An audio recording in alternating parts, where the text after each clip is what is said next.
Hello बच्चों, welcome to Harsh academy. तो आज बच्चों स्टार्ट करने वाले हैं चैप्टर 4 है बच्चों बेसिक ज्योमेट्रिकल्स आइडियाज। और ये जो चैप्टर है बहुत ही इंपॉर्टेंट चैप्टर, काफी हायर लेवल तक आपको अच्छे से समझना पड़ेगा क्योंकि बहुत अभी जो स्टार्टिंग है, यानी आप इनको बेसिक भी कह सकते हैं। तो पहले आज का जो लेक्चर है कंप्लीट इंट्रोडक्शन होगा बेसिक ज्योमेट्रिकल्स आइडियाज के अकॉर्डिंग। ओके, ये जो है चैप्टर 4 आपको दिया हुआ है।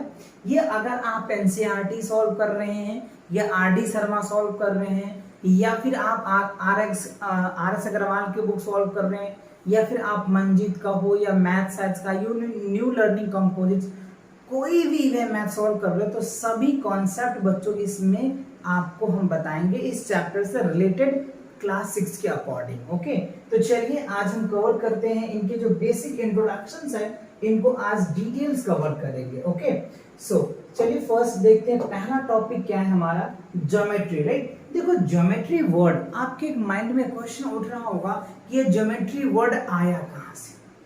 तो ये जो है बच्चों ज्योमेट्री वर्ड एक ग्रीक वर्ड जो है जियोमेट्रॉन से आया है। एक ग्रीक वर्ड है, आप यहाँ पे देख रहे होंगे लिखा हुआ है। ये जो है बच्चों ग्रीक वर्ड है। एक मिनट बच्चों, ये जो है आपका ग्रीक वर्ड लिया हुआ है, इनको आपको ध्यान से अच्छे से याद रखना है। ये है ग्रीक वर्ड कौन, ये देख लीजिए आप, जियोमेट्रॉन है, जिसका एक अपना एक सिग्निफिकेंस है, इसका एक अपना एक मीनिंग है। देखो अब यहाँ पे देखिएगा, जियो और मैट्रॉन यानी दो वर्ड से मिलके बना हुआ है। आप इनको चाहे तो अलग अलग कर सकते हो, जियो प्लस क्या कर सकते हो, मैट्रॉन कर सकते हो, मैट्रॉन। अच्छा अब आप देखो जियो का मतलब क्या होता है, देखो मैंने यहाँ पे लिखा है जियो मीन्स अर्थ। जियो का मतलब क्या होता है, अर्थ। जो आप जियोग्राफी भी पढ़ते हो है ना, अर्थ के बारे में पढ़ते हो। जियोग्राफी मतलब अर्थ के बारे में स्टडी करना। Okay, so here is the Jio means क्या हो गया, अर्थ। अच्छा अब देखो मैट्रॉन है, तो मैट्रॉन का मतलब क्या होता है, मैट्रॉन मीन्स होता है मेजरमेंट, यानी मेजरमेंट। तो इस चैप्टर में आप किसी एंगल को कैसे मेजरमेंट करोगे, है ना, किसी ट्रायंगल को कैसे मेजरमेंट करोगे, किसी क्वाड्रिलेटरल को कैसे मेजरमेंट करोगे, इवन किसी पोलोगॉन को कैसे मेजर्स करोगे या किसी सर्कल को कैसे मेजर करोगे, ये सारे बातें आपको सीखना है इसी चैप्टर के under, because this chapter is too important for every students. ये हर एक बच्चों के लिए बहुत इंपॉर्टेंट चैप्टर्स होता है ज्योमेट्री। राइट, चलिए तो इनके जो पॉइंट है उस पॉइंट्स को हम कवर करते हैं। तो सबसे पहले जो हमें समझना है वो है पॉइंट। तो देखो पॉइंट क्या होता है, तो आपको पता है एक स्मॉल डॉट कह ले सकते हैं, ये हमारा क्या हो गया, एक पॉइंट बन, समझ रहे हो। तो ये हमारा जो स्मॉल पॉइंट होता है, जो सबसे छोटा होता है, वो हमारा पॉइंट होता है। ठीक है, अब इसको आप कुछ नाम दे सकते हो, जैसे ए हमने नाम दे दिया, तो आप इसको ऐसे लिख सकते हो, पॉइंट ए लिख सकते हो, पॉइंट ए। ठीक है, जैसे मान लो हमने यहाँ पे पॉइंट ले लिया, अब इसको हमने एक्स नाम कुछ भी दे सकते हैं आप, अल्फाबेट में जो भी आपको नाम इजी लगे, है ना। हमने यहाँ पॉइंट एक्स दिया, तो आप इसको इस तरीके से लिख सकते हो, पॉइंट एक्स। समझ रहे बात को। अगर आप मान लो ऐसे हमने यहाँ पे दे दिए, तो अब यहाँ पे आप चाहो तो यहाँ पे पॉइंट लिख सकते हो, जैसे मान लो हमने इसको बी नाम दे दिया, तो ये पॉइंट बी हो जाएगा। ठीक है, तो ये जो सबसे स्मॉल डॉट्स होता है, या एक निडल्स का एक बार आप लगा दिए ना, या एक पेंसिल का एक बार डॉट लगा दिए, दैट इज कॉल्ड पॉइंट।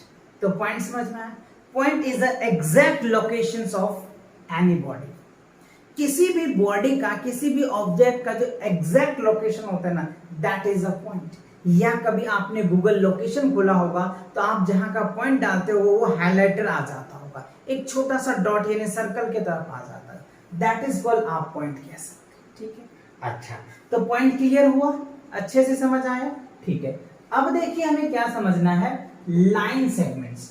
तो जब दो पॉइंट्स को बच्चों, इसी का एक्सटेंड पॉइंट्स है, दो पॉइंट को हम क्या करते हैं, दो पॉइंट को हम क्या कर देंगे, अगर मिला देंगे ना, तो ये हमारा क्या बन गया, लाइन सेगमेंट बन गया बच्चों, है ना। जब दो पॉइंट को जब हम मिला देंगे, तो ये क्या बन जाएगा, हमारा लाइन सेगमेंट। अब आप चाहो तो इसको नेम दे सकते हो, हमने इनिशियल पॉइंट को ए बोल दिया और फाइनल पॉइंट को हमने बी बोल दिया, तो ये हमारा ए बी एक क्या हो गया, लाइन सेगमेंट हो गया। ये जो देखो छोटे छोटे पॉइंट्स मिलके ये क्या बना, लाइन सेगमेंट। जैसे अभी हमने पॉइंट कहा, देखो 1 पॉइंट, 2 पॉइंट, 3, 4, 5, इस तरीके से इनफाइनाइट पॉइंट मिल करके ये हमारा एक लाइन सेगमेंट बन गया। क्या बना, लाइन सेगमेंट। अच्छा, अब आप देखिए ये जो लाइन सेगमेंट होता है ना बच्चों, इसका जो लेंथ होता है, ये जो हमारा यहां से यहां जो लेंथ हुआ है, ये जो लेंथ है, ये डिस्टेंस जो है, ये फिक्स्ड होता है, ये याद रखिएगा। इसका पॉइंट बना के चाहो तो लिख दो, लाइन सेगमेंट का जो लेंथ होता है ना वो फिक्स्ड होता है। या मान लो हमने 3 सेंटीमीटर ले लिया, या फिर आप मान लो हमने यहाँ पे एक PQ ले लिया और ये हमने 4 सेंटीमीटर लिया, है ना। तो ये हमारा जो लेंथ है ना ये फिक्स है, ठीक है। इसका जो लेंथ होता है किसी भी लाइन सेगमेंट का, वो क्या होता है, फिक्स होता है। या 4 मीटर ले लो, या 4 किलोमीटर ले लो, या 4 सेंटीमीटर ले लो, या 2 सेंटीमीटर ले लो, ये फिक्स्ड होता है। तो ये चीजें ध्यान रखना, ठीक है। दूसरी पॉइंट आप इसमें क्या याद रख सकते हैं कि जो लाइन सेगमेंट है ना, इसमें 2 एंड पॉइंट होता है। क्या होता है, 2 एंड पॉइंट्स होते हैं। एक एंड पॉइंट ये हो गया और एक एंड पॉइंट ये हो गया। मतलब इसका लेंथ फिक्स है तो ऑब्वियसली इसका एंड पॉइंट तो होगा ही। तो 2 एंड पॉइंट है, ठीक है। अच्छा, ये बातें क्लियर होगी। फिक्स लेंथ हो गया, ठीक है, ओके। अच्छा, अब देखिए लाइन क्या होता है।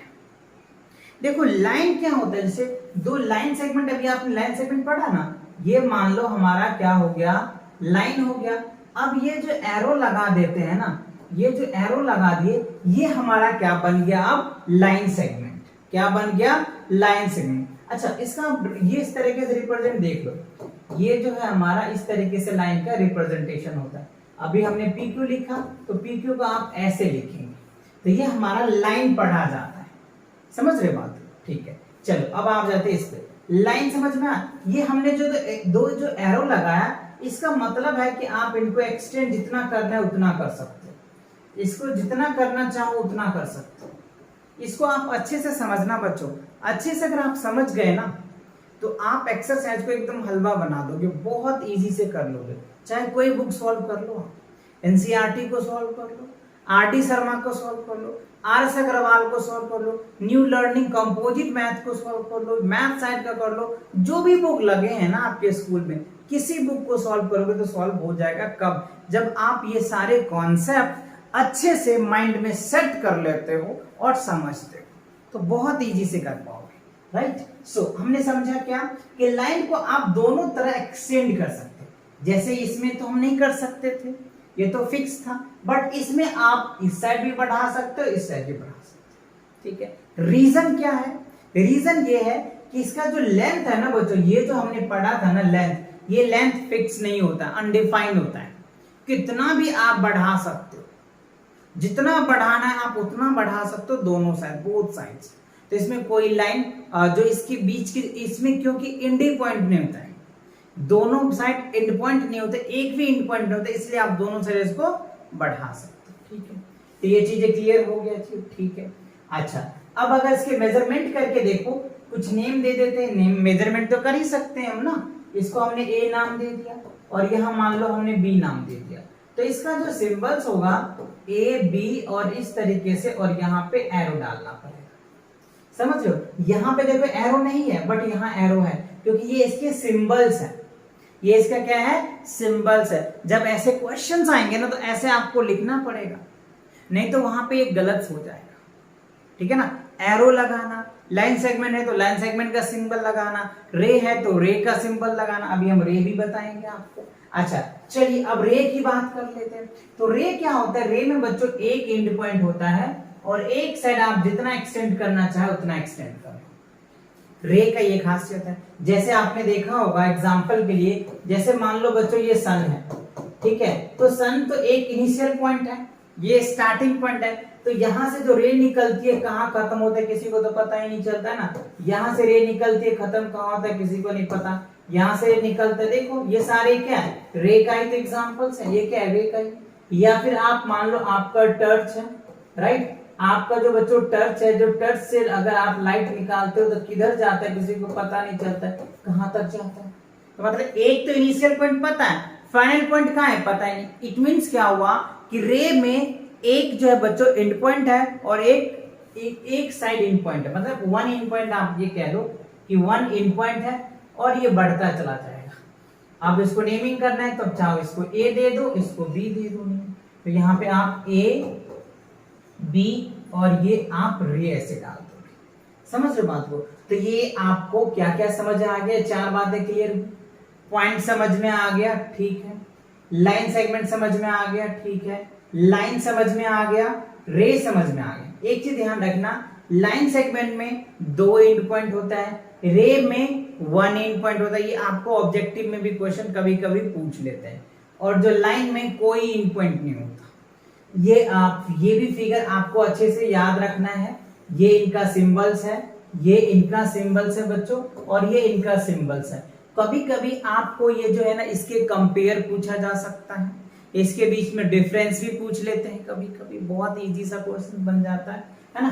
चलिए तो अब आगे की पॉइंट को कवर कर लेते हैं। अगला पॉइंट क्या है? अच्छा, अब जो है बच्चों इंटरसेक्टिंग लाइन क्या होता है, ठीक है। तो सबसे पहले इंटरसेक्टिंग समझो। इंटरसेक्टिंग क्या होगा? जब दो लाइंस है, जैसे लाइन अभी हमने क्या पढ़ा, ये हमारा एक लाइन है ना, ये एक लाइन हो गया और ये एक लाइन हो गया। देखो दो लाइन जब एक पॉइंट पे इंटरसेक्ट कर रहा है, ये हमारा इंटरसेक्ट है, और ये दो लाइन है तो that is called two line of intersecting. ये हमारा इंटरसेक्टिंग पॉइंट कैसे होगा? इंटरसेक्टिंग, ये क्या हो जाएगा? पॉइंट। ये इंटरसेक्टिंग पॉइंट बन गया। तो यहाँ पे दो इंटरसेक्टिंग पॉइंट हो गया। तो ऐसे आप समझ सकते हो कि इंटरसेक्टिंग लाइन क्या होता है, जहां पे दो लाइन इंटरसेक्ट करता है। जैसे मान लो हमने ये एक ले लिया और एक लाइन खींच लिया, यहाँ पे इंटरसेक्ट कर गया, तो ये इंटरसेक्टिंग लाइन, राइट। तो इंटरसेक्टिंग समझ में आया, क्लियर हुआ इंटरसेक्टिंग लाइन? ओके। अच्छा, पैरेलल देखो, तो पैरेलल तो आपको भले भांति आते होंगे कि पैरेलल क्या होता है। तो देखो पैरेलल की अगर मैं बात करूं तो ये एक हमने लाइन खींच लिया, है ना, ठीक है। आप इस तरह से एक्सटेंड कर सकते हो, ये लाइन हमने खींच लिया, ये खींच लिया। अब देखो इन दोनों के बीच के जो ये डिस्टेंस है ना बच्चों, ये इक्वल होना चाहिए, राइट। ये डिस्टेंस इक्वल होना चाहिए, तब जाकर के ये पैरेलल होगा, अदरवाइज नहीं होगा। जैसे अगर एग्जांपल के लिए मैं बताऊं, मैंने एक सर्कुलर ट्रैक ले लिया, ठीक है, और ये देखो हमने कुछ इस तरीके से ले लिया। अब इस दोनों के बीच के अगर डिस्टेंस इक्वल्स है ना, ये दोनों के बीच डिस्टेंस इक्वल है ना, यानी जब डिस्टेंस इक्वल होता है ना, तो आप इसको भी आप पैरेलल कह सकते हैं, क्योंकि इन दोनों के बीच का डिस्टेंस इक्वल है। ये ऐसे चलता ही रहेगा, चलता है। कई बच्चों को ये समझ में आता है, रेल की पटरी। सर्कुलर भी तो आप ले सकते हो, क्या लिख सकते हो? सर्कुलर भी तो ले सकते हो। रीजन ये होना चाहिए, इसके बीच की कंडीशंस ये है कि दोनों लाइन के बीच डिस्टेंस हमेशा ऑलवेज इक्वल होना चाहिए, तब जाकर के दोनों लाइन पैरेलल होगा। वो कैसे भी हो सकता है, स्ट्रेट में भी हो सकता है, आप अभी देख रहे राउंड में भी हो सकता है, ठीक है, या कुछ इस तरीके से भी हो सकता है। जैसे मान लो कुछ इस तरीके से भी ले सकते हो। इस दोनों के बीच में डिस्टेंस क्या होना चाहिए? इक्वल होना चाहिए, तब क्या होगा? वो पैरेलल होगा। समझ आया? इंटरसेक्टिंग क्लियर हो गया, पैरेलल समझ में आ गया। चलिए तो मूव करते हैं नेक्स्ट पॉइंट पे। अगला पॉइंट क्या है? अच्छा, अब हम समझेंगे कर्व। देखो कर्व क्या होता है बच्चों, कर्व को समझना बहुत जरूरी है। ये अगर बात अभी नहीं समझेंगे ना, तो जब क्वेश्चन करने बैठेंगे ना, तो आपको बहुत प्रॉब्लम आता है। तो कर्व क्या होता है? जब आप अपने पेन को फ्री हैंड से मूव कराएंगे और जो डायग्राम बनेगा ना, दैट इज कॉल्ड कर्व। जैसे मान के चलो हमने ये पेन पकड़ा और हमने एक डायग्राम बना दिया, तो ये हमारा क्या बन गया? कर्व बन गया, ठीक है। जब फ्री हैंड करोगे तो हमारा एक कर्व बनेगा। अच्छा, अब आप कर्व में भी देख पार्ट है, सिंपल कर्व है, ओपन कर्व है, क्लोज कर्व है। सिंपल कर्व क्या होता है? जो बहुत आसानी से आप बना लो, है ना। जैसे मान लो हमने ये बना लिया, तो ये क्या हो गया? हमारा सिंपल कर्व हो गया। सिंपल कर्व समझ में आया? अच्छा, अब आता है ओपन कर्व। ओपन कर्व क्या? जैसे मान लो हमने ये एक कर्व बना लिया, मतलब ये एक कर्व बन गया। अब इसके अंदर तो हम एंटर कर रहे हैं इस जगह से, तो ये हमारा ओपन कर्व हो गया। क्या हो गया? Open curve. समझ आया ओपन कर्व क्या होता है? ठीक है। अच्छा, अब देखो क्लोज कर्व। क्लोज कर्व क्या हो गया? जैसे हमने इस तरीके से बना लिया, ये हमारा क्लोज, मतलब हमने जहां से स्टार्ट किया था और वहीं आकर के मिल गए। जहां से हमने स्टार्ट किया था वही आकर के खत्म हो गया, दैट मीन्स वो कंप्लीटली पैक्ड हो गया। और जब कंप्लीटली पैक्ड हो गया that is called close curve, right. या फिर आप रेगुलर फिगर देख लो, कुछ इस तरीके से फिगर देख लो, ये भी आपका क्या हो गया, देखो ये भी आपका क्लोज फिगर बन गया। आप अच्छे से बनाना, ये क्या होगा, क्लोज फिगर बन गया। तो क्लोज फिगर समझ में आ, या फिर आप ऐसे देख लो, है ना, ये ओपन फिगर बन गया। ये क्लोज, जहां से एंड हुआ वहां पे जाके खत्म ही नहीं हुआ, मिला ही नहीं वो पॉइंट ना, तो वो क्या हो गया, ओपन हो गया। तो ओपन और क्लोज सिंपल तीनों समझ, सिंपल जो बहुत साधारण फिगर्स हो, जो अलग डिफरेंट मतलब काफी उसमें प्रॉब्लम जिगजैग ना हो, तो सिंपल समझ में आता है। ओपन और क्लोज तो क्लियर आपका हो गया। चलिए तो आगे बढ़े। ओके, नेक्स्ट देखते हैं क्या है। अच्छा, अब हमें समझना है पोजीशन इन अ फिगर। अच्छा, किसी भी फिगर का जो पोजीशन है ना, वो तीन बातें पे होती है डिपेंड। कितने बातों पे, तीन बातों पर, वो हम अभी समझेंगे।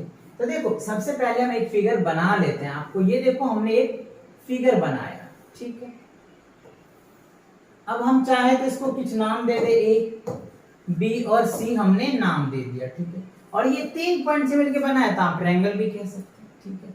अच्छा, अब देखो इसमें एक वर्ड आता है इंटीरियर। इंटीरियर मतलब क्या होता है, अंदर की बात है। जैसे मान लो हमने अंदर में ले लिया डी, अंदर में कोई पॉइंट ले लिया पी, अंदर में कोई पॉइंट ले लिया एक्स, तो जो फिगर के अंदर होता है ना, दैट इज कॉल्ड इंटीरियर। क्या होगा, इंटीरियर। मतलब ये सारे जो पार्ट है ना, ये सब क्या है, इंटीरियर है, अंदर की बात है, ठीक। अच्छा, अब देखो अगला पॉइंट क्या है, एक्सटीरियर। एक्सटीरियर मतलब क्या हो गया, मान लो हमने ये पॉइंट ले लिया W, ये हमने पॉइंट ले लिया P, ये हमने पॉइंट ले लिया Q, तो ये क्या हो गया, एक्सटीरियर। समझ आ रहा है, इंटीरियर समझ आ रहा है, अंदर के जो किसी भी फिगर के जो अंदर होगा उसको हम लोग इंटीरियर बोलेंगे, और किसी फिगर के जो बाहर होगा दैट इज कॉल्ड एक्सटीरियर बोलेंगे। क्लियर हुआ, इंटीरियर समझ में आ गया, एक्सटीरियर समझ में आ गया। अब नेक्स्ट पॉइंट क्या है, ऑन। अच्छा, कितने फिगर्स कितने पॉइंट्स, ये भी होगा कि उसकी बाउंड्री पे होता है। ये जो हमारा क्या है, बाउंड्री है बच्चों, ये क्या है, बाउंड्री। तो मान के चलो ये बाउंड्री पे हमने क्या ले लिया, W ले लिया, W तो हमने ले ही लिया ना, O ले लिया जी। O क्या हो गया, ऑन द फिगर, मतलब फिगर के ऊपर, यानी बाउंड्री के ऊपर। तो ये तीन बातें किसी भी फिगर में हो सकता है। इंटीरियर हो सकता है, एक्सटीरियर आपसे पूछा जा सकता है, बाउंड्री पे कितने हैं वो पूछा जा सकता है। समझ आया। अच्छा, एक चीज और, अब देखो जी, इंटीरियर प्लस बाउंड्री, क्या, इंटीरियर प्लस बाउंड्री दोनों मिलके क्या बनता है, रीजन बनता है। क्या बनता है, रीजन बनता है। ये चीज आपको याद रखना है। देखो ये अंदर की बातें, क्या हो गया, अंदर की बातें, और ये बाउंड्री है ना, अंदर की बातें और ये बाउंड्री दोनों मिलके क्या बन रहा है, हमारा रीजन बन रहा है। तो ये आप याद रखेंगे, आपको बहुत हेल्पफुल मिलेगा जब क्वेश्चन को सॉल्व करेंगे, ठीक है। तो ये क्या हो गया, आपका रीजन क्लियर हुआ, इंटीरियर और बाउंड्री दोनों मिला के क्या बन गया, हमारा रीजन बन गया। I hope that's clear now. Okay, अब देखो नेक्स्ट पॉइंट को देख लेते हैं क्या है। अगला पॉइंट है हमारे पास पोलोगन्स। तो पोलोगन्स क्या होता है, वैसे जनरली आपने पढ़ चुके होंगे पोलोगन्स क्या होता है, जिसमें दो से ज्यादा साइड्स होते हैं ना, उसे हम पोलोगन्स बोलते हैं। तो अभी समझेंगे कि कैसे दो से ज्यादा साइड्स को बोलते हैं। देखो एक साइड तो कुछ बनता नहीं, दो साइड से भी कुछ नहीं बनता, हाँ दो साइड से एंगल बन जाता है। तो दो से ज्यादा अगर साइड बनता है ना, तो हम उसको पोलोगन बोलते हैं। तो सबसे जो छोटा पोलोगन्स होता है वो हमारा क्या होता है, ट्रायंगल्स होता है। तो हम ट्रायंगल से ही समझ लेते हैं पहले। ये हमारा क्या हो गया, ट्रायंगल्स बन गया जी, ठीक है। ये क्या बन गया, ट्रायंगल्स बन गया। अच्छा, ट्रायंगल्स को रहने तो दूसरा फिगर लेते हैं, जिससे कि आप आसानी से और अच्छे से समझ पाओगे, क्योंकि और भी कुछ पॉइंट्स मैंने लिख रखा है, ठीक है ना। तो ये आप समझ जाओ। हम एक क्वाड्रिलेटरल से ले लेते हैं, ठीक है। क्या ले लिया हमने, क्वाड्रिलेटरल्स। तो अब देखो हमने क्या बोला, पोलोगन्स क्या होता है, जिसमें तीन से ज्यादा, क्या होता है बच्चों, दो से ज्यादा लिखो, टू से ज्यादा, है ना। क्या होता है, टू से ज्यादा क्या होता है बच्चों, लाइंस होता है। यानी 3 मान लो, या फिर 4 मान लो, या फिर 5 मान लो, ऐसे लाइन होते रहते हैं। तो आप देख पा रहे हो कि एक लाइन्स हो गए, 2 लाइन्स हो गए, 3 और ये 4, तो 4 लाइन्स हो गए, और 4 लाइन है तो क्या होगा, पॉलीगॉन्स होगा। ठीक है, अच्छा अब आप पॉलीगॉन्स में समझिए क्या क्या है। सबसे पहले हमको साइड पूछा जा रहा है, तो साइड क्या होता है बच्चों, तो आपको पता है ये हमारा ए, इसको हम नाम दे देते हैं, बी नाम देते हैं, सी नाम देते हैं, डी नाम देते हैं, तो ये ए बी एक साइड हो गया, ठीक है, बी सी एक साइड हो गया, ठीक है जी, उसके बाद सी डी एक साइड हो गया, ठीक है, और एक डी ए साइड हो गया, तो 4 साइड हो गया। तो आप समझ पा रहे हो साइड क्या होता है, ठीक है। अच्छा अब देखो वर्टिसेस क्या होता है, तो देखो वर्टिसेस क्या होता है, जब दो साइड के बीच में एक जो इंटरसेक्टिंग पॉइंट होता है ना, दैट इज कॉल्ड वर्टिसेस। तो देखो ये एक साइड है और ये एक साइड है, इन दोनों के साइड के जो बीच का जो पॉइंट है ना, ये जो पॉइंट है दैट इज कॉल्ड वर्टिसेस। मैं यहाँ पे कलर चेंज कर लेता हूँ, आप समझ पाओगे।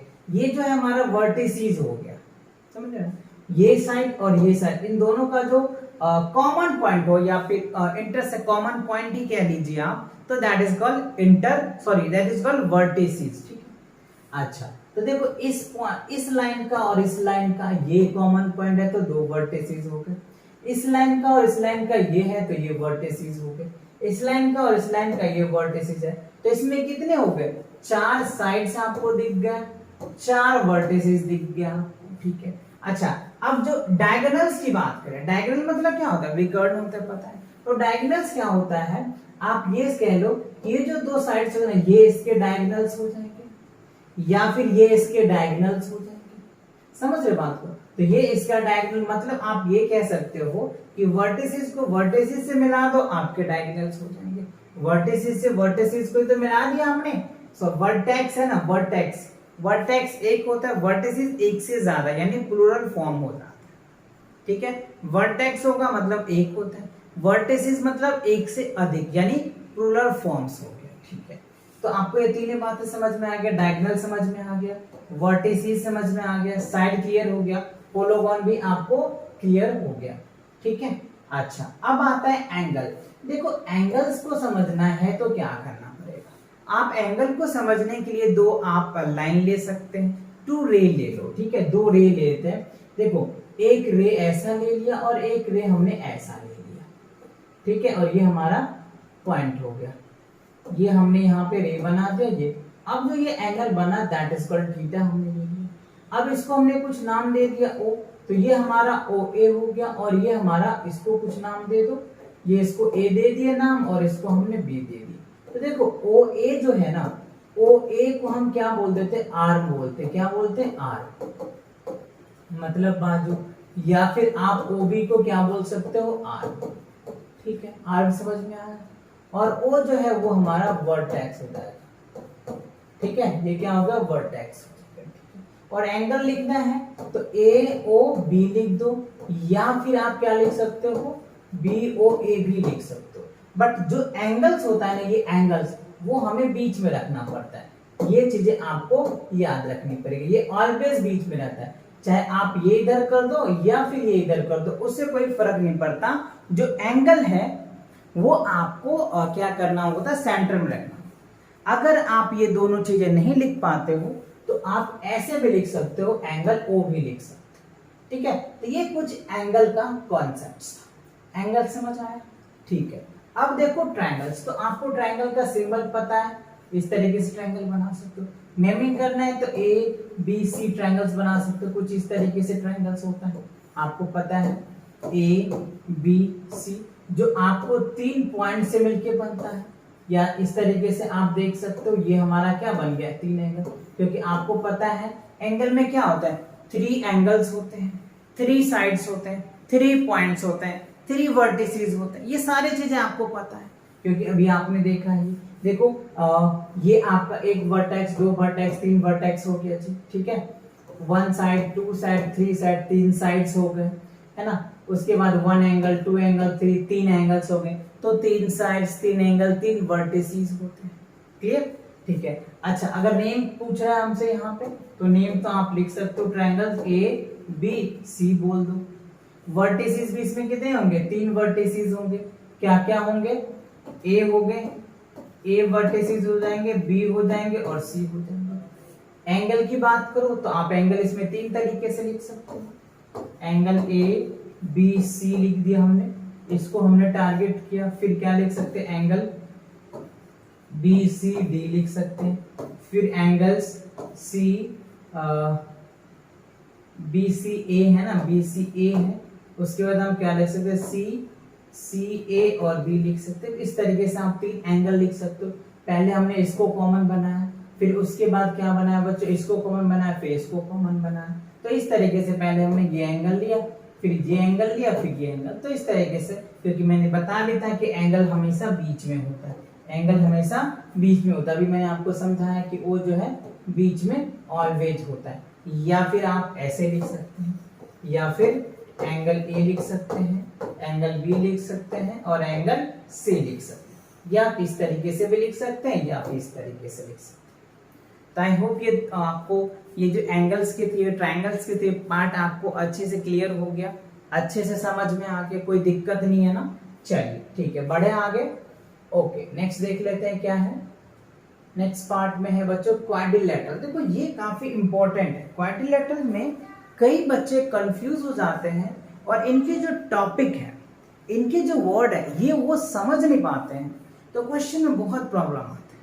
और इससे आप उनके जो क्लास टीचर भी होते हैं बच्चों को, वो भी इरिटेट हो जाते हैं, क्योंकि बच्चे बार बार पूछते हैं और टीचर्स उनको जो है डिटेल कॉन्सेप्ट क्लियर नहीं कराते हैं, डायरेक्ट क्वेश्चन करा देते हैं। तो क्वेश्चन करा देंगे तो बच्चों का क्वेश्चन माइंड में रहेगा, कंसेप्ट करा देंगे तो वो खुद भी चीजों को करने का प्रयास करेगा। और जब वो प्रयास करेंगे तो हो सकता है कि किसी पे कई बार बन भी जाएगी, कई बार हो सकता है प्रॉब्लम भी आएगा, बट हाँ मेनी टाइम्स वो बन जाएगा, क्योंकि वो कंसेप्ट कवर कर रखा है। तो कंसेप्ट बहुत जरूरी है, बिकॉज हम हर एक वीडियो में बोलते हैं कंसेप्ट इज द पावर।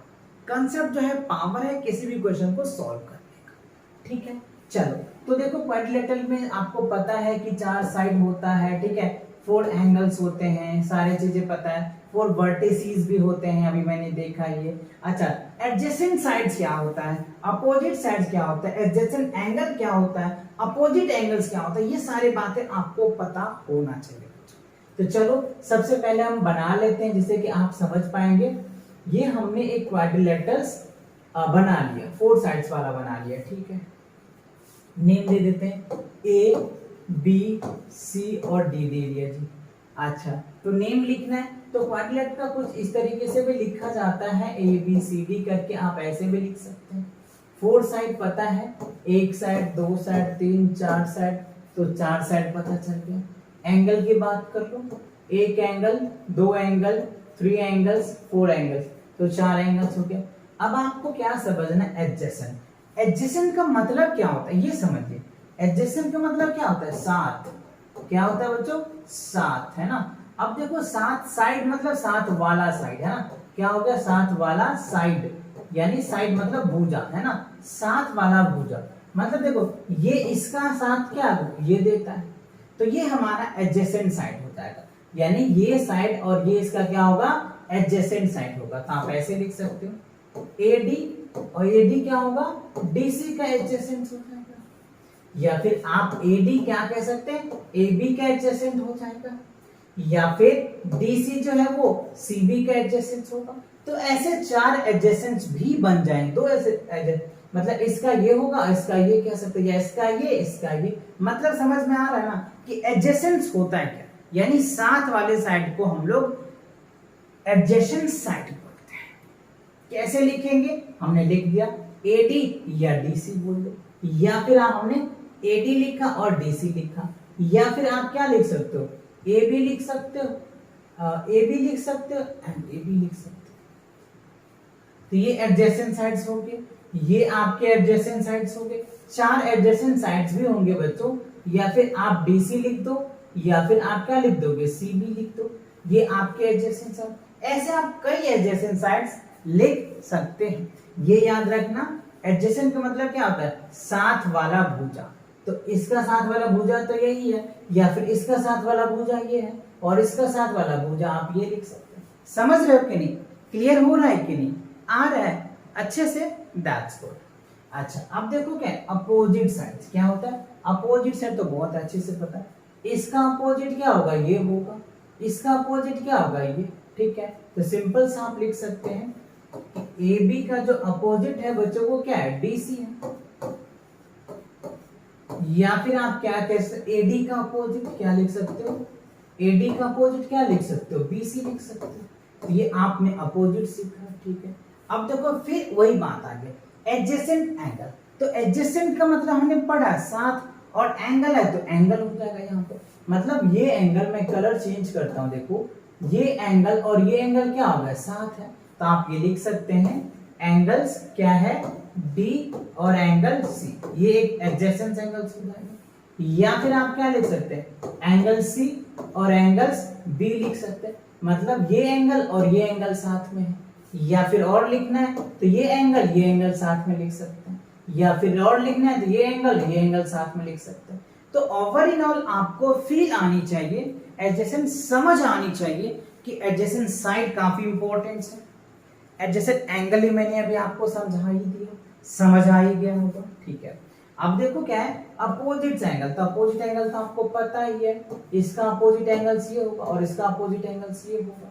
तो सिंपल आप लिख सकते हो ए का जो अपोजिट एंगल होगा बच्चों वो क्या होगा, सी होगा, और बी का जो अपोजिट एंगल होगा वो क्या होगा, डी हो जाएगा।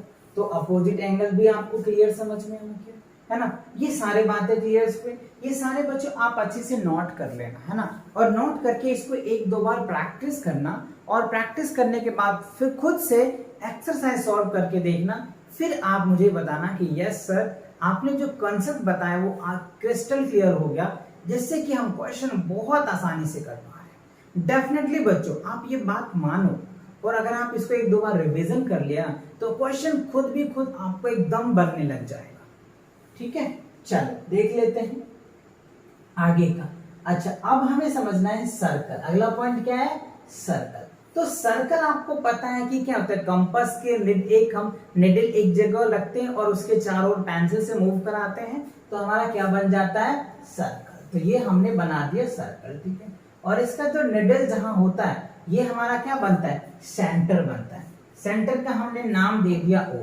तो आपको समझ आया ये ओ क्या बना, सेंटर बना। ठीक है, अच्छा अब इस सेंटर से अगर हम इसके सरकमफ्रेंस तक ले जाते हैं और यहाँ कुछ नाम दे देते हैं, तो हमारा जो ओ ए बना ना, ये क्या बन गया, रेडियस बन गया। ओ ए क्या बना हमारा, एक रेडियस बना, और रेडियस को हम लोग आर से रिप्रेजेंटेशन करते हैं। ठीक है जी, तो ये हमारा आर हो गया रेडियस। ठीक है, अच्छा अब देखो डायमीटर्स। तो डायमीटर्स क्या होता है कि अगर आप कोई रे या फिर कोई कॉर्ड हम क्या करते हैं, सेंटर से खींच करके सरकमफ्रेंस के दोनों एंड को टच करा देते हैं, दैट इज कॉल्ड डायमीटर। क्या मतलब कि अगर दो रेडियस या फिर आप कोई कॉर्ड ले लो, दोनों सरकमफ्रेंस को सेंटर से होते हुए टच कर गया, तो दैट इज कॉल्ड डायमीटर्स। तो ये देखो हमारा इस तरीके से सेंटर से टच होके जा रहा है, तो ये हमारा रेडियस हो गया और ये रेडियस हो गया। तो अब आप इसको नाम देना चाहो तो दे दो, यहाँ हम इसको बी दे दिए और इसको सी दे दिए। तो जो डायमीटर हमारा क्या बन गया, बीसी डायमीटर्स हो गया। और डायमीटर्स में क्या होता है, आर प्लस आर होता है। तो आर आर क्या हो गया, 2r हो गया। तो आपको ये फॉर्मूला निकल के आ गया। और डायमीटर्स को कभी हम डी से भी रिप्रेजेंटेशन करते हैं, तो फाइनली ये आपका एक रिलेशन भी बन जाता है, d इक्वल्स टू 2r। क्या बनता है, d इक्वल्स टू 2r और r बराबर d बटे 2। यही रीजंस होता है और यही कंडीशंस होता है। डायमीटर इक्वल्स टू आप 2 इंटू आर बोल सकते हो, या फिर आप r इक्वल्स टू क्या लिख सकते हो बच्चों, d बटे 2 भी लिख सकते हो। ये आपके फॉर्मूले बन गए। आप चाहे तो इसको अच्छे से नोट कर ले, समझ ले, याद कर ले। कैसे, देखो r प्लस आर क्या हो गया, 2r। तो 2r क्या होगा, d के बराबर होगा, और d क्या है, डायमीटर्स है। तो आप इस तरीके से समझ सकते हैं। ठीक है, अच्छा अब देखो ये कॉर्ड है ना, कॉर्ड की अगर मैं बात कर लूं बच्चों, तो कॉर्ड क्या होता है, जरूरी नहीं है कि हर एक कॉर्ड डायमीटर से ही हो। समझ रहे बात को, ये भी एक कॉर्ड बन सकता है, यानी दो सरकमफ्रेंस को कट कर देता है हम, यानी मीट कर जाता है, तो उसको हम लोग कॉर्ड बोलते हैं। नाम दे दो कुछ भी, इसको ए नाम दे देते, इसको बी नाम देते, तो ये हमारा क्या हो गया, ए बी कॉर्ड्स हो गया। एक चीज याद रखना, जो मैक्सिमम सबसे जो लॉन्गेस्ट कॉर्ड होता है ना वही हमारा डायमीटर्स होता है। तो ये आप देख रहे हो लॉन्गेस्ट कॉर्ड क्या है, ये जो लॉन्गेस्ट कॉर्ड आप देख रहे हो ना यही हमारा डायमीटर्स है। या फिर आप ऐसे भी खींच लो, कैसे भी खींचोगे तो ये सबसे लॉन्गेस्ट होगा, और जो सबसे लॉन्गेस्ट होगा और सेंटर से पास करके जाता है उसको हम लोग डायमीटर बोलते हैं, और सबसे जो लॉन्गेस्ट कॉर्ड होता है वो डायमीटर से होता है। ठीक है, अच्छा अब आ गया बच्चों आर्क। देखो आर्क क्या होता है, तो ये हमारे पास एक सर्कल है, ठीक है, ये हमने सेंटर मान लिया। अब देखो यहाँ पे मैं कलर चेंज करता हूँ जिससे कि आप समझ पाएंगे, ठीक है ना। अब देखो यहाँ से हमने एक आर्क लगा दिया कुछ इस तरीके से, और यहाँ हमने नेम दे दिया ए, और यहाँ हमने नाम दे दिया बी, और इसको हमने ओ बोल दिया, जिससे हम आइडेंटिफाई कर पाएंगे कि यहाँ से जा रहे हैं ना। तो ये हमारा आर्क बन गया। क्या बन गया, ए ओ बी, और इसको आप आर्क इस तरीके से रिप्रेजेंट कर देंगे, ये आर्क हो जाएगा। ठीक है, तो आर्क समझ में आया कि आर्क कैसे होता है, ए ओ बी हमने इस तरीके से लिख दिया। अच्छा अब देखो हमें क्या समझना है, सेक्टर। तो सेक्टर में क्या होता है बच्चों, दो रेडियस और एक आर्क। क्या, दो रेडियस और एक आर्क दोनों मिला करके सेक्टर बनते हैं। तो चलिए दिखाते हैं आपको। एक रेडियस आपको पता है कि सेंटर जो मिलता है उसको एक रेडियस बोलते हैं, और फिर एक ही हो गया रेडियस। देखो ये दोनों रेडियस हो गया, क्यों, अभी पढ़ा तो था, ये रहा ना सर रेडियस, यही तो बताया था। सेंटर से जब सर्कमफ्रेंस पे कोई लाइन ड्रॉ कर देते हैं तो वो हमारा रेडियस बन जाता है। तो ये हमारा रेडियस है और ये हमारा रेडियस है। और देखो ये जो बना ये क्या बन गया, आर्क, ये तो पढ़ा आपने। तो ये क्या बन गया, आर्क, और ये जो पार्ट बना दैट इज कॉल्ड सेक्टर। ये क्या बन गया हमारा, सेक्टर। अब इसको नाम दे दो ओ ए बी, या आप इसको सेक्टर बोल सकते हो। तो यानी सेक्टर ए ओ बी, आप इनको सेक्टर बोल सकते हो। ठीक है, तो सेक्टर समझ में आ गया। ओके, अब है हमारा लाइन सेगमेंट। तो लाइन सेगमेंट क्या हो गया बच्चों, ये हमारा लाइन बन गया। ठीक है, अब इसके अंदर जो ये पार्ट बना ना that is called line segment. ये क्या हो गया, ये हमारा जो पार्ट बन गया, ये साइडेड रीजन जो दे दिया हमने। रीजन अभी मैंने आपको बताया था, रीजन किसको कहते हैं, ये बाउंड्री को और इसके अंदर की बातें को, इसको हम लोग क्या बोल देते हैं, रीजन, है ना। रीजन अभी हमने आपको समझाया था कि किसको बोलते हैं, ये बाउंड्री पार्ट को और इसके बाउंड्री पार्ट और ये इसके अंदर के पार्ट। तो रीजन भी आपको, सॉरी सेगमेंट भी आपको समझ में आ गया।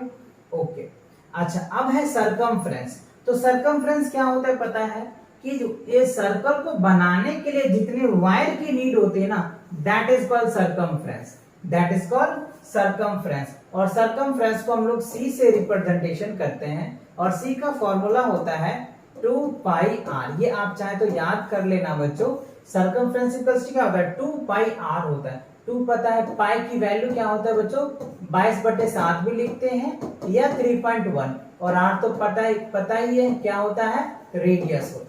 ठीक है, आर क्या होता है, रेडियस होता है। तो circumference equals to 2 pi r, ये आपका फॉर्मूला हो गया। और पाई जो है वो उसकी वैल्यू होती है 22/7, या फिर आप लिख सकते हो 3.14। समझ आ गया, क्लियर हुआ, क्लियर हुआ कि नहीं। अच्छा अच्छा, उसके बाद आता है सेमी सर्कल। तो सेमी सर्कल क्या होता है बच्चों, यानी ये मान लो हमने एक सर्कल लिया और इस सर्कल को हमने दो पार्ट में बांट दिया। अब जो ये पार्ट बचा इसको हम लोग क्या कह सकते हैं, सेमी सर्कल। क्या कह देंगे, सेमी सर्कल। यानी सर्कल को दो पार्ट में बांटना ही क्या कहलाता है, सेमी सर्कल। समझ आया, सर्कल के दो पार्ट में बांटना ही क्या कहलाएगा, सेमी सर्कल्स। आई होप ये चीजें क्लियर हुई, अच्छे से समझ आ गया। चलिए आगे बढ़ते हैं, आगे देखते हैं। अच्छा, इसी के साथ बेसिक ज्योमेट्री आइडियाज का जो कॉन्सेप्ट था बच्चों क्लास 6 के अकॉर्डिंग, वो सारे कॉन्सेप्ट मैंने करवा दिया। तो आई होप इन वीडियो को एक बार फिर से आप अच्छे से देखना और अच्छे से समझ आ जाएगा सारी बातें को।